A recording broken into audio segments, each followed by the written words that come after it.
सानो अमासो अरणे पातु स्वावेशा भवतु देवगोपा स्वाहा।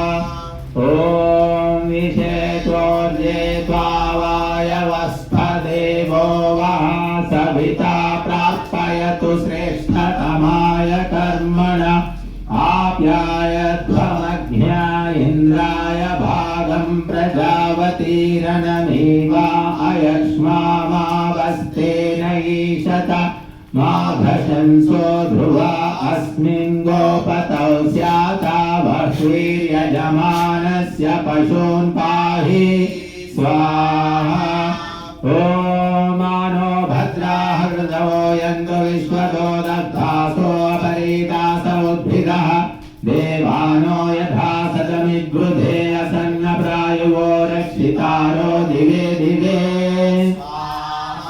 ॐ देवानां भद्रा सुमतिर्रुजो यतां देवानां रातिरभिनो निवर्ततां देवानां सख्यमुपसेदिमावयं देवान आयो प्रतिरन्तु जीवसे स्वाहा।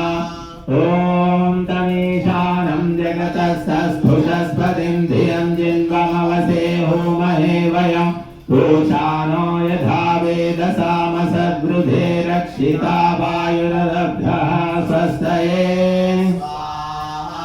ॐ स्वस्ति न इन्द्रो वृद्धश्रवाः स्वस्ति नः पूषा विश्ववेदाः स्वस्ति नस्ताक्ष्यो अरिष्टनेमिः स्वस्ति नो बृहस्पतिर्दधातु स्वाहा। ॐ भद्रं कर्णेभिः शृणुयाम देवाः भद्रं पश्येमाक्षभिर्यजत्राः स्थिरैरङ्गैस्तुष्टुवांसस्तनोभिर्यशेमहि देवहितं यदायुः स्वाहा। ॐ अग्न आयाहि वीतये गृणानो हव्यदातये